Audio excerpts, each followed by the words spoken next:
Robert Lee Frost was born March 26, 1874 in San Francisco, California to William Prescott Frost Jr. and Isabel Moody. He published his first poem, My Butterfly, an Elegy, in his high school magazine. It was later sold to the New York Independent newspaper in 1894 for $15. Frost married Eleanor Miriam White on December 19, 1895.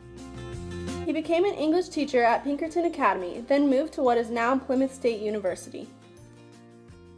In 1912, he sailed to Great Britain with his family, settling in Beaconsfield, which is just outside London. He published his first book, A Boy's Will, the next year. When World War I began, he moved back to America and bought a farm in New Hampshire. It is maintained today as the Frost Place and is a museum and poetry conference site. For 42 years, he spent almost every summer teaching English at Middlebury College, where he made a great impact on the development of the school and its writing programs. Although he never graduated college, he received over 40 honorary degrees from schools including Harvard, Princeton, Oxford, and Cambridge, and was the only person to receive 2 honorary degrees from Dartmouth. The Robert Frost Middle School in Fairfax, Virginia, and the Robert L. Frost School in Lawrence, Massachusetts were both named after him. In 1960, Robert Frost was awarded a U.S. Congressional Gold Medal from President Kennedy in recognition of his poetry, which has enriched the culture of the United States and the philosophy of the world. Robert Frost received 4 Pulitzer Prizes for poetry in his lifetime, the first one being in 1924 for New Hampshire, a poem with notes and grace notes. The second one was in 1931 for the collected poems of Robert Frost. The third one was in 1937 for A Further Range. The last one was in 1943 for A Witness Tree. Frost had 6 children. His son Elliot died of cholera, his son Carol committed suicide, his daughter Marjorie died of fever after childbirth, and his daughter Eleanor Bettina died 3 days after birth. His 2 daughters, Leslie and Irma, are the only ones who outlived him.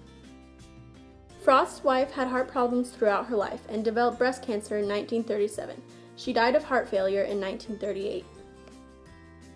At age 86, he read his poem, The Gift outright, at President John F. Kennedy's inauguration on January 20th, 1961.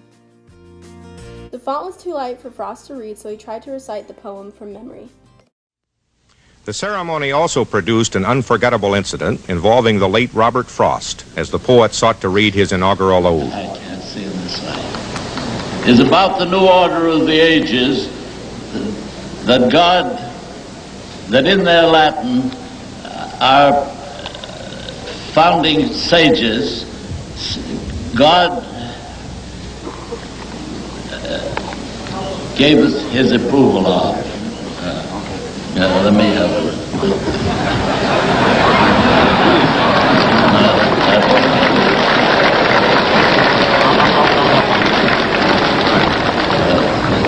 Easy problem. I'll just have to get through as I can. Frost died in Boston on January 29, 1963, of complications from prostate surgery. He's buried at the Old Bennigan Cemetery in Vermont. His grave quotes the last line from his poem, The Lessons for Today. I had a lover's quarrel with the world.